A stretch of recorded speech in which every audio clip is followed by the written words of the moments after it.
우리 성경은 하나님의 말씀입니다.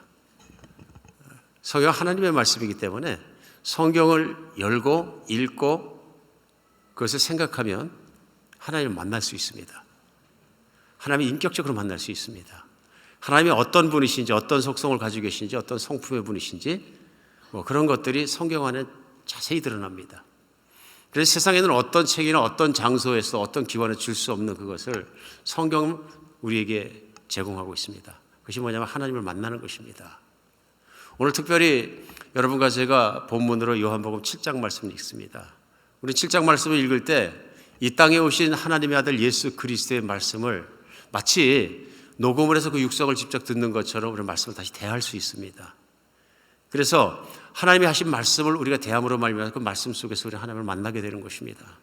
오늘도 하나님 말씀이 말씀이 되고 그 요한복음 7장 말씀이 본문입니다만 길지 않죠? 3절인데요. 그 말씀이 하나님의 말씀으로 들려서 그 말씀이 살아나고 살아서 역사하는 역사가 여러분과 제 마음속에도 있기를 간절히 바랍니다. 그래서 오늘도 그런 기대와 마음을 가지고 함께 말씀을 대했으면 좋겠습니다. 우리 지난주까지는 요한복음 6장 말씀을 통해서 말씀을 나눠왔습니다. 한 4주에 걸쳐서. 근데 요한복음 6장을 처음에 시작하면서 예수님께서 배고팠던 사람들 음식 살 곳이 없는 벌판에서 어병이어의 기적을 일으켜서 보리떡 5개 물고기 2마리를 가지고 기적을 베풀어 주셨습니다. 그래서 10,000명이 넘었을 그 많은 사람들이 배불리 먹고 12광주리가 남을 만큼 그렇게 충분히 먹이셨습니다. 놀라운 사건이죠. 이 사건을 통해서 육신의 배가 부르던 것은 끝나지 않고 예수님께서 더 중요한 은혜를 주신 게 뭐냐면 나는 생명의 떡이라 하고 말씀해요. 나는 하늘로부터 내려와서 너희를 배불리 먹게 할 생명의 떡이라 말씀하시고 누구든지 나를 믿고 내 살을 먹고 내 피를 마시는 자는 구원을 받으리라 말씀하시면서 자신을 하늘에서 내린 생명의 떡에 비유하셨습니다. 우리 이 말씀 4주간 나눴고요. 우리 참 하나님의 살아계신 말씀이 되는 줄 믿습니다. 오늘 계속해서 챕터를 진행하면서 7장 오늘 말씀에서는 시간과 무대가 달라지면서 장소가 달라졌어요. 어떤 시간이냐 하면은 초막절을 지내는 시간입니다. 이스라엘 백성은 하나님 말씀에 따라서 3대 명절이 있습니다. 그래서 3대 명절 중에 하나가 무엇이냐면 초막절입니다. 초막절은 하나님께서 반드시 지켜라 해서 주신 절기인데요. 레위기나 민수기나 신명기의 말씀을 통해서 그 초막절을 지키라는 말씀이 반복해서 말씀하셨어요. 초막절은 무엇이냐 하면 이스라엘 백성이 종살이를 하다가 사막에 나와서 광야에 나와서 그 생활을 하게 됩니다. 그런데 그 광야의 삶 속에서 하나님께서 베풀어진 은혜가 굉장히 컸습니다. 그리고 그 은혜 중에서 특별히 큰 게 뭐냐면 이스라엘 조상들의 생명을 지켜주시고 가나안 땅으로 인도해 주신 일입니다. 그래서 하나님께서 이걸 잊지 말라 해서 초막절을 주셨습니다. 그러니까 초막절은 목적이 뭐냐면 이스라엘 조상들의 광야의 삶을 잊지 않는 데 있습니다. 기억하고 하나님을 찬양하는 데 있습니다. 그래서 실제로 예수님 오셨을 때 이스라엘 사람들이 초막절이 되면은 말씀대로 초막을 지었습니다. 예루살렘으로 와서 예루살렘 주변에 전부 언덕과 벌판과 모든 것에 공터가 있는 곳이면 초막을 지었습니다. 가정마다 나무로 기둥을 고이고 그 다음에 석가래에 비슷하게 얹어놓고 위에다가 나무 잎이나 가지잎들을 분질러다가 쫙 올려놓고 이제 임시 거처를 지은 것이죠.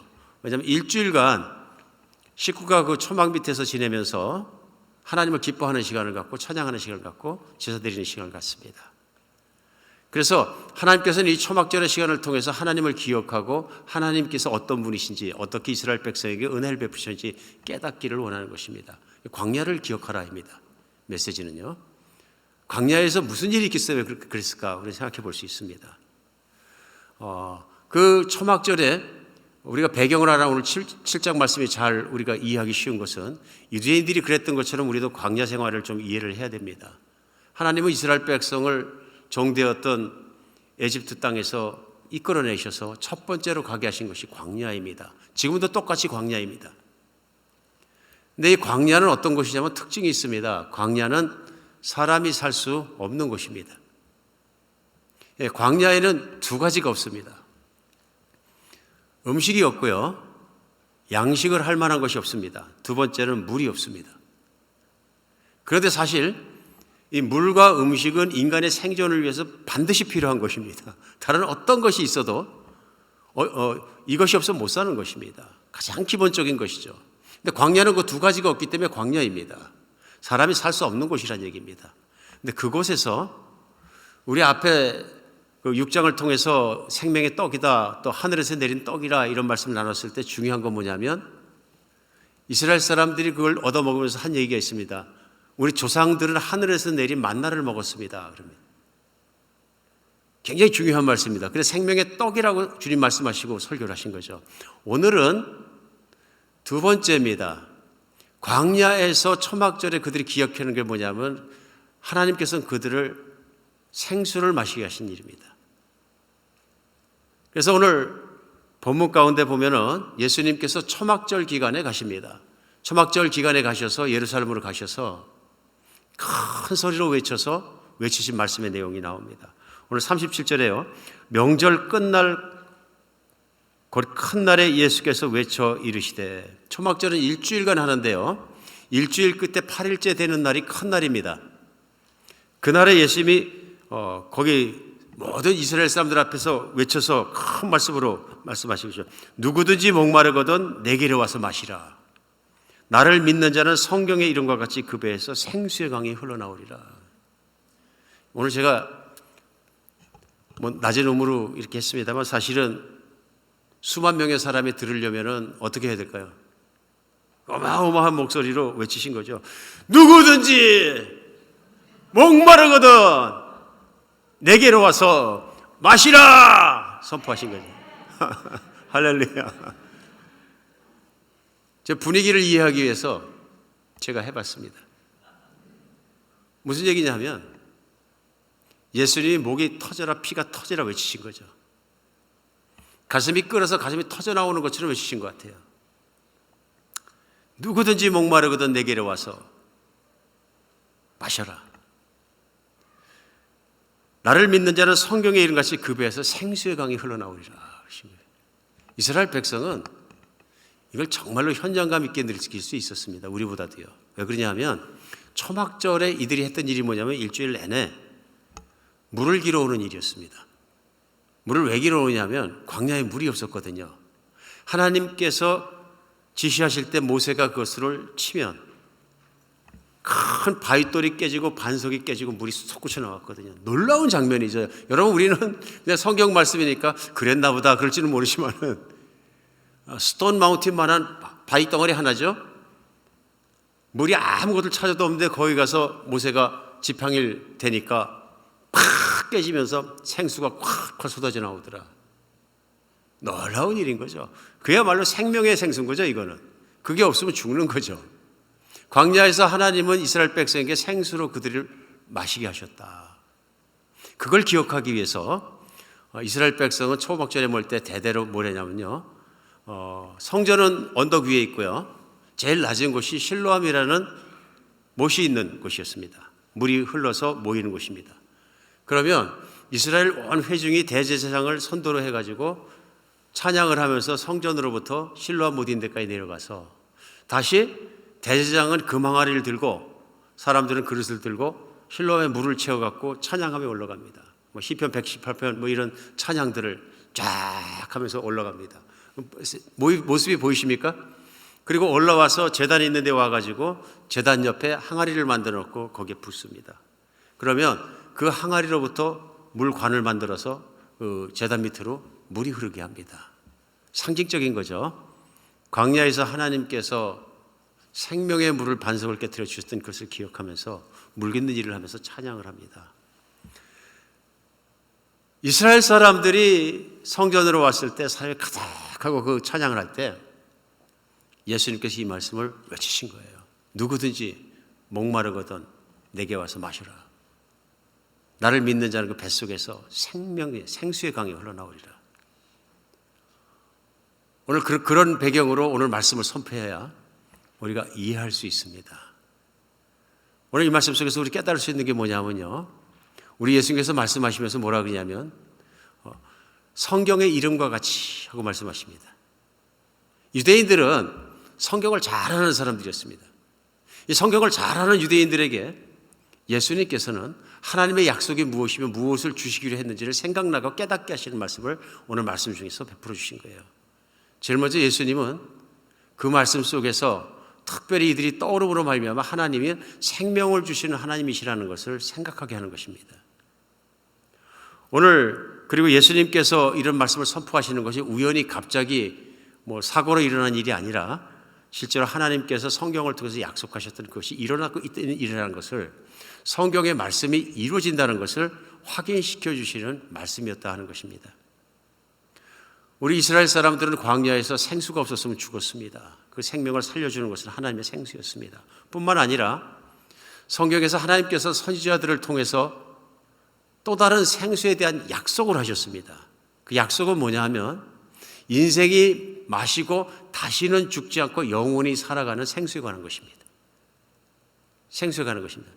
대표적으로 예수님께서 성경의 이름같이 말씀하실 때 우리 에스겔서 47장에서는 그걸 구체적으로 상징적으로 천사가 나타나서 선지자에게 보여준 내용을 전하는 것들이 있습니다. 에스겔서 47장에 보시면요. 말씀 있으면 좀 비춰주시죠. 47장 1절에 그가 나를 데리고 성전 문에 이르니 성전 앞면이 동쪽으로 향하였는데 그 문지방 밑으로 물이 나와 동쪽으로 흐르다가 성전 오른쪽 제단 남쪽으로 흘러내리더라. 그가 또 나를 데리고 북문으로 나가서 바깥길로 꺾여 동쪽으로 향한 바깥문에 이르기로 본즉 물이 그 오른쪽으로 스며나오더라. 오늘 천사가 보여주는 환상 가운데 선지자가 그걸 보게 되는데 성전으로부터 문지방을 타고 물이 흘러나오더라 하는 것이 보입니다. 3절에요. 그 사람이 손에 줄을 잡고 동쪽으로 가며 천척을 측량한 후에 내게 그 물을 건너게 하시니 물이 발목에 오르고 천척 그러니까 이게 한 규빗이니까요. 이렇게 1000번을 센 것 정도 한 1000발자 갔을 때 물을 보니까 물이 발목까지 채워 올라오더라. 4절에요. 다시 천척을 측량하고 내게 물을 건너게 하시니 물이 무릎에 오르고 다시 천척을 측량하고 내게 물을 건너게 하시니 물이 허리까지 오르고 물이 발목에서 무릎으로 무릎에서 허리까지 계속 올라가면서 깊어지는 걸 볼 수 있습니다. 5절에 다시 천척을 측량하시니 물이 내가 건너지 못할 강이 된지라 그 물이 가득하여 헤엄칠 만한 물이요 사람이 능히 건너지 못할 강이더라. 이제는 깊어져 가지고 물에 빠져 가지고 이제는 사람이 헤엄을 쳐야 살아남을 만큼 깊은 강이 되었더라. 6절에는요. 그가 내게 이르시되 인자야 내가 이것을 보느냐 하시고 나를 인도하여 강가로 돌아가게 하시기로 내가 돌아가니 강 좌우편에 나무가 심이 많더라. 그러면서 9절에는요. 이 강물이 이르는 곳마다 번성하고 모든 생물이 살고 또 고기가 심이 많으리니 이 물이 흘러 들어가므로 바닷물이 되살아나겠고 이 강이 이르는 각처의 모든 것이 살 것이라. 이게 그냥 물이 아니고요. 그 물이 흘러가는 곳마다 생명이 살아날 것에 대해서 환상과 상징적으로 깨닫게 하고 보여주신 것이죠. 12절에는요. 강 좌우가에는 각종 먹을 과실나무가 자라서 그 잎이 시들지 아니하며 열매가 끊이지 아니하고 달마다 새 열매를 맺으리니 그 물이 성소를 통하여 나옴이라. 그 열매는 먹을 만하고 그 잎사귀는 약재료가 되리라. 생명이 살아나오고 사람들을 고치고 그 모든 것을 풍요케 해주시는 물이 성전에서 하나님 보좌로부터 흘러나와서 그 물이 흘러내려서 점점 깊어지고 강을 이루고 바다까지 흘러가는 생명을 살리는 생수의 강에 대해서 오늘 보여주고 있는 것을 알 수 있습니다. 이걸 왜 환상으로 보여주셨냐? 현실이 아니고 미래에 일어날 일에 대한 예언입니다. 하나님의 그 때가 오면 생명을 살리는 물 하나님 보좌로부터 흘러나와서 그 생명의 물이 닿는 것마다 사람들의 생명이 살아나고 모든 생명이 살아나고 풍성해지고 아름다운 세계가 이루어지는 그 모습을 약속으로 주신 것이죠. 오늘 예수님은 초막절 날에 이스라엘 사람들에게 크게 외칠 때 그 말씀을 생각나게 하셨습니다. 오늘 말씀은 이제 그 때가 와서 내가 하늘로부터 여러분에게 하나님의 약속이 이루어지고 그것을 하기 위해서 생명을 주러 왔기 때문에 누구든지 나를 믿으면 이제 그 뱃속에서 약속된 그 생수의 생명의 강이 흘러나올 것이다. 선포하는 말씀을 볼 수 있습니다. 오늘 말씀 가운데 그래서 우리가 알 수 있는 건 뭐냐면 예수님은 생명을 주시는 생명의 강으로 여기서 선포하고 계십니다. 오늘 지난주까지는 우리가 생명의 떡에 대해서 말씀을 나눴는데 이것이 또한 비교해서 비유적으로 말씀하신 것이다 하는 것을 알 수 있습니다. 여러분, 여기서 우리 주님이 초청할 때 말씀하십니다. 누구든지 목마르거든 하고 얘기합니다. 누구든지 목마르거든. 제일 먼저 초청했을 때 예수님의 말씀이 간절하게 느껴진 사람은 한 사람은 누구냐면 목마른 사람입니다. 오늘 예수님께서 목마르거든 하는 말씀은 육신의 목마름에 대해서만 말씀하지 않습니다. 이스라엘 사람은 조상들을 생각하면서 항아리에 물을 퍼갖고 나르면서 목말랐을 광야에서 우리 조상들을 마시게 하신 하나님께 감사합니다 하면서 물을 가지고 물만 생각할 수 있지만 우리 예수님께서는 그보다 더 큰 목마름에 대해서 말씀하고 계시다는 것을 알 수 있어요. 여기서 예수님이 말씀하신 목마름은 인생의 목마름을 얘기합니다. 누구든지 살아가면서 목마르거든 다 내게로 오라 그런 말씀입니다. 여러분 인생을 살아가면서 정말로 물을 안 먹는 것은 큰일 나는 일입니다. 왜냐하면 죽습니다. 그렇죠? 음식과 물인데요. 물은 더 빨리 음식보다 욕망이 온다 그럽니다. 그래서 심리학자들도 인생이 느끼는 욕망 중에서 제일 강한 욕망을 간력으로 꼽습니다. 1등이고요. 그 다음에 식욕이라 하더라고요. 음식 안 먹으면 죽죠. 그 다음에 뭐 따라오는 욕망들이 많이 있겠죠. 무슨 성욕도 있고 사회적 성취 욕구도 있고 쭉 따라오겠죠. 그러나 1등은 간력입니다. 왜 그러십니까? 우리 몸이 물이기 때문에 그런 거죠. 그리고 태어날 때도 엄마 뱃속에 물속에서 태어났고요. 본질적으로 물입니다. 그러다 보니까 우리는 물이 없으면 죽습니다. 물과 육신의 생명은 뗄래야 뗄 수 없는 관계에 있는 거죠. 그래서 사실은 세계적으로 자원이 있다 없다 하지만 어떤 분들은 굉장히 오늘날 걱정합니다. 생수의 자원이 없어지는 겁니다. 마실 만한 물의 자원이 없어지는 거예요. 엄청 걱정합니다. 그만큼 중요한 것이기 때문에 그런 것이죠. 어떤 것과도 바꿀 수 없는. 오늘 예수님께서는 그 육신에 대한 것에 비교해서 영적인 생명에 대해서 말씀을 전하고 있는 걸 알 수 있습니다. 그러나 우리가 압니다. 인생은 마실 거하고 육신적으로 먹을 육신적만 해결된다고 다 해결되지 않습니다. 여전히 목마를 수 있습니다. 인생이 목마른 거는 제가 확실하게 경험을 했습니다. 그리고 어떤 분 예를 들지 않더라도 제 자신이라면 얘기도 얼마든지 할 수 있는 것 같습니다. 제가 어릴 때 중학교를 졸업하고 난 다음에 학교를 돈 때문에 못 가게 된 것을 언젠가 말씀을 나눈 것 같습니다. 그런데 그때 이후로 이제 돈을 벌러 다녀야 됐기 때문에 너무 바빴습니다. 그리고 지쳤습니다. 어린 나이에 13살, 14살 나이에 공사 현장 가서 질통을 지고 막 뛰어다니다 보니까 저녁 때 들어오면은 등이 다 까지고 피가 흐르고 그럼 어머니가 등목을 해주는데 붙잡고 통곡하시고 뭐 그런 시절이 있었어요. 근데 어머니 눈물이 있어서 그런지 또 저 자신도 또 허무하게 느껴지고 인생이 정말 이상하게 비관스럽고 그래 이제 티네이저 있을 때 감상 많을 때 저녁밥을 먹고 나가서 하늘을 쳐다보면 아 이걸 살아야 되는가 하는 생각을 참 많이 했던 기억이 납니다. 인생에 희망이 있을까? 몸부림친다고 무엇이 달라질까? 뭐 그런 생각을 많이 했던 기억이 납니다. 그러니까 목마른 거죠 인생이. 아마도 내 인생은 죽을 때까지 내가 생각하는 건 채워지지 않을지도 모른다 해서 죽고 싶다는 생각을 수없이 했던 생각이 어릴 때 생각이 납니다. 티네이저였지만 자꾸 마음이 약해졌을 때 그런 생각이 들어서 그때 고생하고 살아가는 저를 은인같이 이렇게 나타나셔서 저녁마다 희망을 주시고 공부를 가르치시는 선생님이 안 계셨다면 대학원 되시는 선생님이셨는데 저를 사랑하셔서 붙들고 밤마다 공부를 시키셨는데 그런 분을 못 만났다면 제가 죽고 살지 못했을 것입니다. 목마른 거죠. 근데 그때만 목마르졌더니 인생을 살다 보니까 밥을 먹고 살 수 있는데도 목마르더라고요. 마음대로 안 되고 마음대로 사업도 안 되고 마음대로 안 되고 세상에는 참을 수 없는 게 그렇게 많고 뭐가 그렇지 서글픈지 모르고 자신도 모르는 사이에 끝까지 느끼는 게 뭐냐 뭔가 채워지지 않는다. 이것도 채워보고 저것도 해도 헛되고 채워지지 않는다 하는 마음을 끊임없이 느꼈던 기억이 납니다. 그렇지 않습니까? 인생 어떻게 꽉 채울 수 있습니까? 못 채웁니다. 얼마나 많은 사람들이 인생을 허무하게 또 생각을 합니까? 얼마나 많은 사람들이 또 인생을 한번 채워보려고 몸부림을 쳐봅니까? 인생은 목마른 것입니다. 채워지지 않는 것입니다. 오늘 예수님께서 초청하신 목마른 사람이라는 건 인생에서 목마른 사람 얘기합니다. 왜 목마릅니까? 다 갖지 못했기 때문에 그렇습니다. 제일 갖지 못한 것이 뭐냐면 인생이 100년도 못 사는 겁니다. 요즘도 많이 산다 그러죠. 100년 살면 기적이지 않습니까? 요즘도 아직은요. 100년이라는 세월이 따지고 보면 그렇게 긴 기간이 아니거든요. 또 살아보신 분들은 어떻습니까? 금방 지나가는 세월입니다. 근데 인생의 미천이 그거밖에 없는 거예요. 목마를 수밖에 없습니다. 그러면 짧게 살기 때문에 빨리 뭘 채우고 죽으면 조금 보람이 있을 텐데, 근데 그 채우는 게 맘대로 안 되는 거예요, 이게.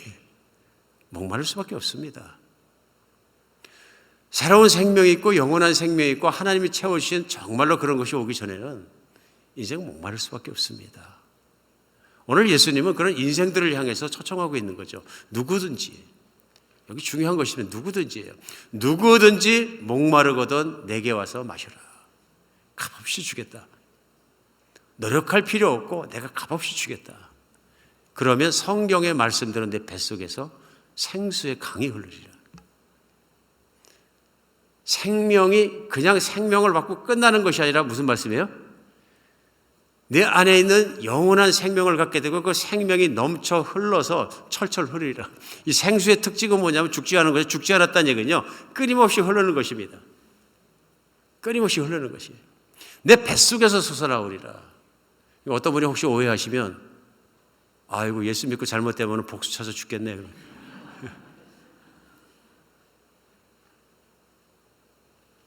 영적인 의미죠. 육신이 목마른과 비교해서 인생의 목마름에 대해서 말씀하시고 또 말씀하시죠.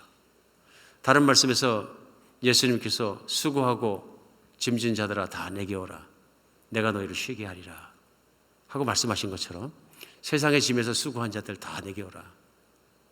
내가 너희를 쉬게 하리라 하는 말씀처럼 목마른 자는 내게 오면 내가 생명을 주고 생명의 물이 내 속에서 넘치게 해주겠다 약속하시는 겁니다. 오늘 말씀 속에서 우리 또 생각할 수 있는 것이 무엇이냐면요. 생수의 강이 흐르게 해주겠다 하는 말씀입니다. 근데 생수의 강이 흐르려면 어떻게 해야 되는 것이냐 하는 것입니다. 근데 예수님은 한마디로 말씀해요. 누구든지 나를 믿으면 누구든지 나를 믿으면 내가 그 생수의 강이 흐르게 해주겠다. 오늘 초청하는 것을 볼 수 있습니다. 철철 넘치는 생수의 강을 넘치게 해주시겠다. 오늘 이 말씀을 과거에도 성경에서는 약속하셨고요. 구약 말씀에서 우리 같이 읽었습니다만 에스겔서도 나오고 구약 말씀에서 계속 나오는 것처럼 약속하셨고요. 2000년에 예수님께서는 이스라엘 백성들 앞에서 그것을 선포하셨고요. 이루신다고 말씀하셨고요. 성경에는 미래도 나옵니다. 생수의 강이요.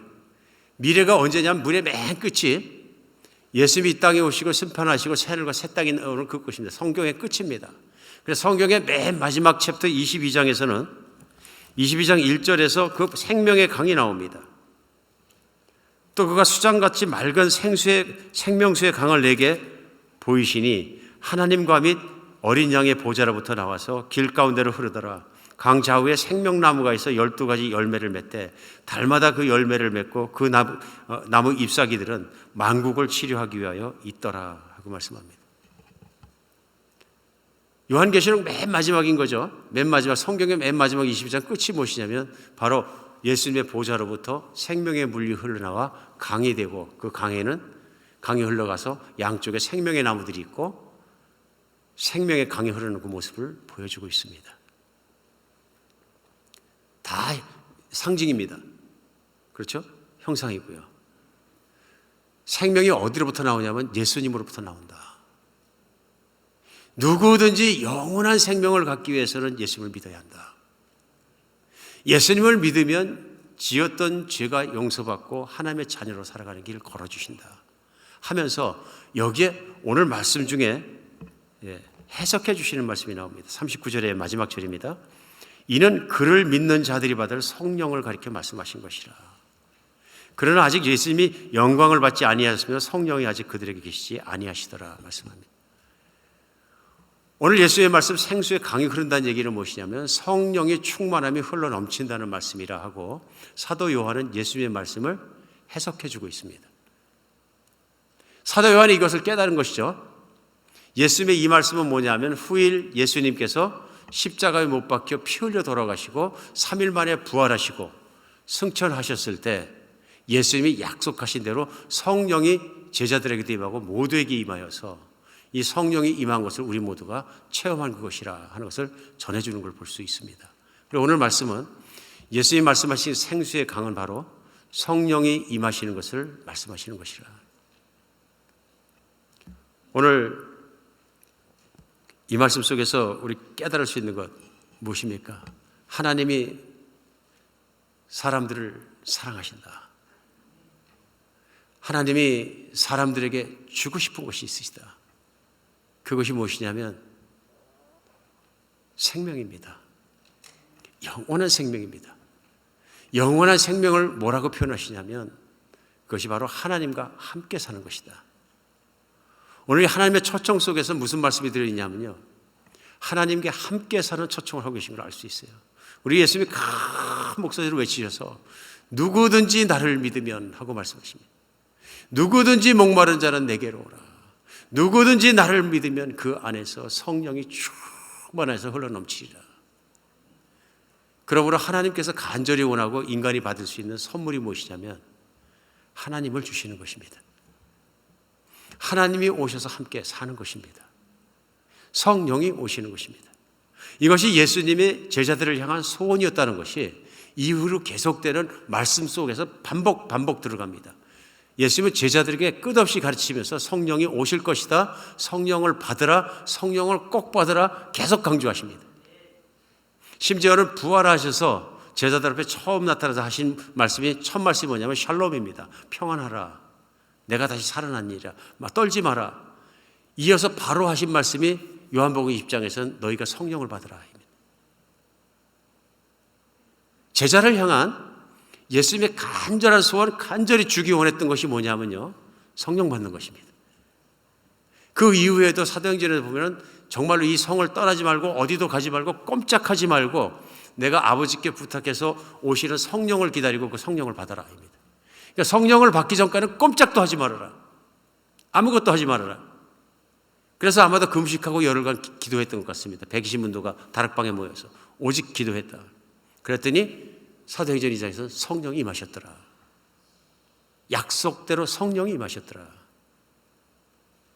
오늘 말씀 가운데 우리 깨달을 수 있는 것은 하나님께서 그렇게 간절하게 우리에게 주기 원하시는 것이 무엇이냐면 성령이다. 성령은 하나님이십니다. 하나님은 영이시거든요. 하나님은 육신이 아니라 영이십니다. 오늘 예수님께서 목이 터지게 외치는 것이 그래요. 너희가 성령을 받아야 한다. 나를 믿는 자는 성령을 받게 될 것이다. 성령 어떻게 받습니까? 예수님 믿으면 받는 것입니다. 나를 믿는 자는 성령을 받을 것이다. 오늘 이 말씀 속에서 우리가 생각해 볼 필요가 있습니다. 왜냐하면 우리가 신앙생활하면서 내 속에서 생수의 강이 흘러 넘치는 거 한번 생각해 볼 필요가 있는 것이죠. 나는 성령 충만한가 생각해 보는 것입니다. 이 세상에는 두 종류 사람이 있는 것입니다. 성령 받은 사람, 하나님께서 임하지 않으신 사람. 최고의 축복이 무엇이냐? 하나님이 그 사람에게 와서 그 사람과 함께 사시는 성령 받은 사람입니다. 성령은 하나님이시거든요. 더 이상의 축복과 더 이상의 선물은 없습니다. 하나님께서 내 안에 오셔서 나와 함께 사시는 거예요. 오늘 이 말씀 가운데 우리 생각을 해보죠. 우리 일상 속에서 나는 정말로 이렇게 생수의 강이 흘러넘치는가? 어쩌면 많은 분들이 나는 그게 잘 안 되는 것 같다 생각할 수 있습니다. 도대체 생수의 강은 뭐고 성령의 충만이 넘친다는 건 무엇입니까? 하고 물어보실지도 모른다는 생각이 들었습니다. 실제로 신앙생활을 같이 하면서도 이렇게 보면 그런 것을 느끼지 못하고 또 고백하지 못하는 분들도 꽤 계시다는 것을 알 수 있었습니다. 오늘 성령이 넘치고 생수강이 넘친다는 것은 예수님을 믿었을 때 성령님이 오시고 성령 안에 살아갈 때 넘칠 때 그 진리로 말미암아 내 구원된 믿음으로 말미암아 내 안에 변화들은 놀라운 변화들입니다. 놀라운 변화들입니다. 많은 분들이 나는 성령 안 받은 것 같아요. 그런 분들도 계시거든요. 이제 그런 분 중에서 왜 그런 생각을 자꾸 하게 되냐면은 성령을 느낌으로 잡으려고 그러시니까 그렇게 말해요. 성령이 내게 오실 때 몸이 막 부들부들 떨린다거나 방언을 막 해댄다거나 뭔가 좀 그런 센세이션이 좀 있으면 내가 성령 왔구나 탁 알 텐데 저는 성령이 오시는 센세이션이 없었습니다. 그래서 저는 성령을 못 받았습니다. 아닙니다. 오늘 예수님께서 말씀하시니 성령이 오시고 성령이 오시는 것은 성령은 영이십니다. 내가 느낄 수 있게 오실 수도 있지만 느낄 수 없게 오실 수 있는 분이십니다. 성령은 영이십니다. 그러므로 중요한 것은 뭐냐면 내가 성령을 받았느냐 안 받았냐는 내 믿음입니다. 고린도후서 말씀대로 내 자신의 안을 들여다보라 생각해보라 하는 것입니다. 내가 성령을 받았는지 내가 예수를 믿는 사람인지 생각해보라. 무슨 말씀이에요? 내가 예수님을 믿었으면 믿는 변화가 있습니다. 예수님을 안 믿는 사람은요 죄 짓는 게 자연스럽습니다. 그렇죠? 자연스럽게 죄 짓습니다. 그런데 예수님을 믿는 사람은 자연스럽게 죄 짓는 사람은 없습니다. 왜 그렇습니까? 믿는다는 고백이 그것이거든요. 더 이상은 내 뜻대로 살지 않고 주님 뜻대로 살고 주님과 함께 살고 주님이 내 주인이십니다는 고백이 있고 받아들임이거든요. 그래도 우리 살아가다 보면은 믿는 사람은 분명한 변화가 있습니다. 이 사람은 죄를 짓고도 뻔뻔하고 아무 생각이 없는데 그거 왜 문제가 되냐 그러는데 예수를 믿고 받아들이고 주님으로 부르고 섬기는 사람들은 그게 안 됩니다. 무슨 얘기냐면 죄를 안 짓게 되더라는 얘기예요. 서로 죄를 짓는다 하더라도 그 죄의 무게 때문에 견디지 못해서 앞에 가서 예수님께 기도하고 회개하고 돌아서고 그런 것이 생긴다. 왜 그렇습니까? 성령이 오셨기 때문에 그런 거죠. 변화가 일어난 것이죠. 믿음의 변화가 일어난 것이죠. 근데 그리고 살면서도 우리 성령 충만을 체험하지 못하는 경우가 또 많이 있습니다. 성경은 계속해서 성령의 충만함을 받으라고 말씀하십니다. 예수님도 그러시고요. 오늘 예수님이 생수의 강이 흘러 넘치리라 하는 것은 성령을 한 번 받고 끝난다는 얘기가 아니라 성령은 내 안에서 충만해지셔야 된다는 뜻입니다. 성령이 내 안에서 충만해졌다는 얘기는 흘러 넘칠 정도로 철철 넘쳐야 된다. 그 말씀이 뭘까요? 이게 안 되는 경우가 많은 것 같습니다. 왜 안 됩니까? 오늘 말씀 속에서 생각해보면 이유는 간단합니다. 성령의 강물이 흐르는데 성령의 강물이 흐르는 걸 막고 있는 강둑이 있기 때문에 그렇습니다. 막고 있는 것이에요. 근데 무엇이 막고 있느냐? 바로 나 자신의 자아가 막고 있다는 것이에요. 내가 막고 있다는 것입니다. 성령님은 얼마든지 충만하게 주시기 원하시고 하나님께서 나를 사랑하시기 때문에 나에게 주고 싶어하는 가장 중요한 것이 뭐냐면 성령의 충만함을 주시는 것이거든요. 오늘 본문 말씀 가운데도 예수님께서 이스라엘 백성이 진정으로 그들이 갖고 소유하고 누리기 원하는 건 뭐냐면 성령의 충만함입니다. 그걸 주고 그걸 받게 원하시는 거죠. 그러니까 하나님은 주기를 원하십니다. 성경 안에서 분명합니다. 목숨을 내 거시기까지 성령의 충만함을 받기를 원하십니다. 그럼 문제가 있으면 어디서 있는 겁니까? 내가 제한하는 것입니다. 내가 맡고 있는 것입니다. 내가 맡고 있기 때문에 하나님을 만나지 못하고 깊이 만나지 못하고 충만함에 이르지 못하는 것이죠. 성령의 충만함이 무엇입니까? 충만하면 어떤 일이 일어납니까? 사실은 너무 간단하거든요. 말씀 속에서 금방 배울 수 있습니다. 그것이 뭐냐면 성령의 다스림이 일어나는 거죠. 충만하다는 얘기는 뭐냐면 내 안에 내 모든 것 속에 내 인생 속에 내 생각 속에 모든 영역 속에 성령이 다스리지 않는 영역이 1도 없는 거예요. 하나도 없는 거예요.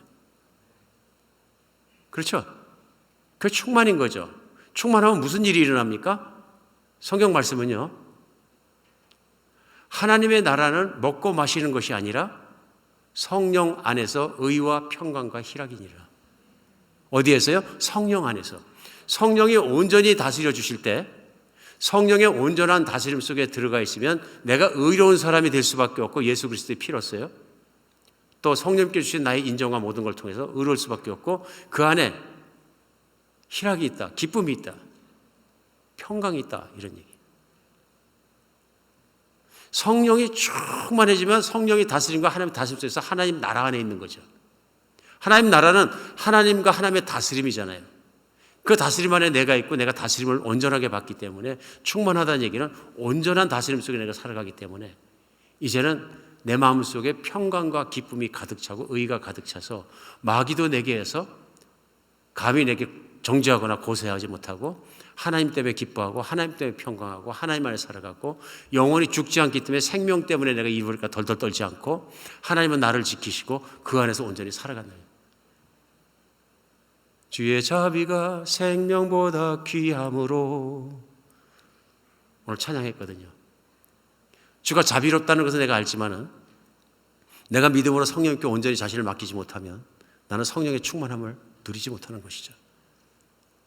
결국 누가 맡고 있냐면 내가 맡고 있는 것이죠. 내가 내 자아로 내 생각으로 맡고 있으면 성령님의 모든 다스림은 제한될 수밖에 없습니다. 하나님은 너무도 사랑하셔서 우리의 자아를 무시하지 않으십니다. 그러나 예수님 앞에 온전히 그것이 순종되기를 원하십니다. 성경은 반복 성령을 따라 행하라, 성령의 다스림을 받아라, 성령의 충만함을 받아라, 다 똑같은 말씀인 거죠. 성령 안에 살아라. 오늘 세상에는 성령을 받은 사람과 성령 받지 못한 사람이 또한 있는 게 뭐냐면요, 성령 충만한 사람과 성령 충만하지 못한 사람이 또 있을 수 있다. 제한하니까 그렇습니다. 우리 성령 충만과 아닌 사이에는 생각해보면 그럴 것 같습니다. 자아가 어떻게 성령 충만함을 생수가 흘러 넘치는 것을 방해하느냐 하는 것을 우리 생각해 볼 수 있습니다. 어떤 목사님이, 물론 예수 믿는 분이시죠, 그런 고백들을 인터넷 위에 올렸습니다. 자신 아들 중에서 하나가 어찌나 말을 안 듣는지 정말 너무너무 지긋지긋하게 속을 썩이고 나이가 들어갈수록 더 속을 썩이고, 그래가지고 이제 어릴 때부터 잘못하면 때리기로 했는데 때려도 또 속을 썩이고 때려도 또 속을 썩이더니 나중엔 반항하고 정말로 지칠 정도로 말을 안 듣고 지긋지긋하게 말을 하는 거예요.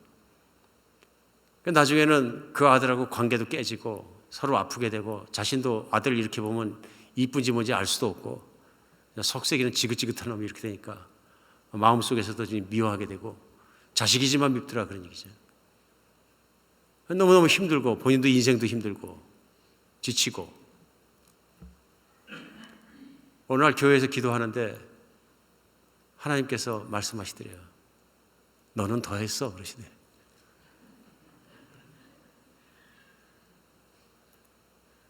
그때 이 목사님이 영적으로 깨지셨다 그래요. 내가 얼마나 자기의를 가지고 살아갔는지, 하나님의 은혜가 아니면, 하나님의 자비하심이 아니면 나 같은 인간 사랑받을 수도 없고 좋은 사람 될 수도 없는 인간인데 나를 어떻게 사랑해 주셨는데, 내가 아들을 의롭게 만들려고 쥐고선 이를 물고선 때리고 가르치다 보니까 결국 내 자아가 은혜의 길을 막아서 이 아이와 관계도 깨어지게 하고 이 아이 성품은 더 나빠지게 만들고 내가 망가뜨리고 있구나. 그걸 깨닫고 나서 하나님 앞에 회개하고 나서 하나님 제 은혜가 흘러가게 하여 주시옵소서. 주의 사랑이 그에게 부어지게 하여 주시옵소서. 그래 그가 변화되게 하여 주시옵소서. 끊임없이 눈물을 흘며 기도하다가 아들을 들어가 보니까 이뻐지더래요. 사랑스러워지더래요. 죄를 짓고 와도 사랑스러워 보이더래요. 아무 말도 안 하고 아들아 내가 너를 사랑한다. 그러고 좀 지나가니까 아들이 눈치를 힐끔힐끔 보더니 세월이 지나가니까 말 한마디씩 걸기 시작하더래요. 또 지나가니까 농담도 하더래요. 그래서 지나가니까 마음을 열더래요. 마음을 열고 대화가 되고 서로 살아가면서 이런저런 얘기하다 보니까 서로 이해가 하게 되고, 그러면서 이 아들이 은혜 받기 시작하면서 사람이 달라지더라. 하나님 만나고 나니까 달라지더라. 온순해지고. 이게 이제 성령이 흘러가는 것이죠. 성령이 나를 다스리시기 때문에, 내가 은혜와 사랑과 평강과 기쁨과 주님의 다스림 속에 있기 때문에 하나님의 그런 마음과 하나님의 사랑으로 내가 흘러가면서 볼 수 있는 거죠. 성령 충만 안 받으면 집안에서부터 문제 생깁니다. 그렇죠? 배우자가 제일 싫고 배우자가 제일 힘들고 배우자가 나를 어렵게 하고 막 치고받고 티닥거리고 다 모든 것이 왜 생깁니까? 성령의 충만함이 이루어지지 않아서 그런 거죠. 사랑과 다스림 속에 없기 때문에 그렇죠. 직장 안에서도 마찬가지입니다. 직장 안에서 내가 하나님으로 만족하지 못하고 성령의 다스림 속에 있지 못하고 사랑하는 애가 있지 못하면 그 사람보다 내가 먼저 진급해야 되고 그 사람보다 내가 성공해야 되겠고 왔다 갔다 싸우고 다투고 견제하고 이런 일 없겠습니까? 있지요. 사업장 안에서 얼마든지 있는 거죠. 경쟁하고 아파하고. 어딘들 없겠습니까? 이런 문제가. 성령 충만이 안 돼서 그런 거죠. 은혜가 흘러넘치고 은혜가 흘러넘치면 그런 일이 왜 있습니까? 요즘 아주 좋은 찬양 나왔더라고요. 모든 것이 은혜. 그 찬양의 중심은 단어 하나의 은혜. 아무리 들어봐도 은혜. 모든 것이 다 은혜라. 하나님 앞에 나와서 생각을 해보니까 다 은혜인 거죠. 다 주신 것이요. 예수님께서 다른 건 요구하지 않으시는 걸 초청하시면서 나를 믿기만 하면 누구에게 누구든지 조건이 없어요. 잘났든 못났든 어떤 모습이든 누구든지 나를 믿기만 하면 성령을 내려주시겠다. 성령을 받을 것이다. 성령을 받고 성령의 다스림 속에 살게 되면 이제 온전하게 하나님 나라 의가 임하고 희락이 임하고 평강이 임한다. 그것이 하나님 다스림 속에 있는 것이다. 생수의 강이 흐르는 것과 수고하고 피고 정말로 지친 자들은 다 내게 오라 내가 쉬게 하리라 그 말씀에 같은 맥락에서 하신 말씀을 알 수 있어요. 내 안에 있으면 나를 믿으면 내 안에 성령을 받고 성령의 다스림 속에 살게 되면 하나님과 함께 살게 되면 너의 모든 문제가 해결되느니라. 하나님의 소원은 우리가 성령을 받는 것입니다. 성령 받으셨습니까? 예수 믿으십니까? 하나님의 소원은 우리가 성령으로 충만해지는 것입니다. 온전한 다스림 속에 온전히 살아가는 것입니다. 내가 만약 성령 충만이 없다면 다른 이유가 아니라 내가 맡고 있는 것입니다. 내가 하나님을 의지하지 않는 것입니다. 내가 하나님을 온전히 의지해서 하나님 안에서 충분히 누리지 못하고 있는 것입니다. 우리 하나님의 그런 다스림 속에 늘 살아갈 수 있는 성령이 늘 충만하게 다스려서 간구하며 하나님 앞에 나가고 하나님의 다스림을 기뻐하고 살아갈 수 있는 여러분과 제가 되었으면 좋겠습니다.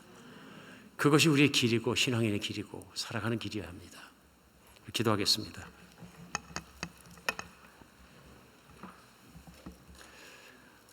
하나님 아버지, 우리 아버지의 은혜로 감사드리고 말씀으로 감사드립니다. 예수님이 이 땅에 보내주셔서 이 말씀을 전하게 하시고 예수님의 말씀대로 성령을 보내주시고 오늘도 믿는 우리에게 성령으로 충만케 하시고 성령을 따라 살아갈 때 아버지께서 원하시는 그 모든 복을 다 누리게 하십니다. 아버지 안에는 평강과 기쁨을 누리게 하십니다. 아버지 안에는 부요함을 다 누리게 하십니다. 하나님이 누림이 하나님 은혜로 이루어지는 것을 오늘 말씀 속에 다시 한번 깨닫습니다. 예수님 보내주셔서 감사하고 대신 그 정말 죄값을 치러주신 감사할 뿐만 아니라 약속대로 성령이 보내주셔서 성령이만이 함께 살 수 있게 하는 은혜를 감사하며 우리 하나님을 찬양합니다. 하나님 우리 중에 아직 내가 성령을 받지 못했고 하나님 속에서 하나님과 함께 살아가는 것을 믿지 못하는 마음이 있으면 오늘 하나님을 향해 예수 그리스도를 향해 마음을 열고 주님 깊이 받아들이고 우리 정말 죄를 용서받고 하나님의 자녀로 살아가며 하나님 주신 성령으로 충만한 가운데 살아갈 수 있는 믿음을 허락하여 주시옵소서. 우리가 주님을 떠났다가도 성령 충만해서 떠났다가도 내 자아를 따라 살아가고 세상을 따라 살아가고 내 생각을 따라 살아가면서 하나님의 모든 다스림부터 빠져나갔다가도 오늘 말씀 속에 다시 한번 우리 하나님 안으로 들어올 수 있는 또한 그런 시간이 되게 하여 주시옵소서. 우리 주 예수 그리스도의 이름으로 기도합니다.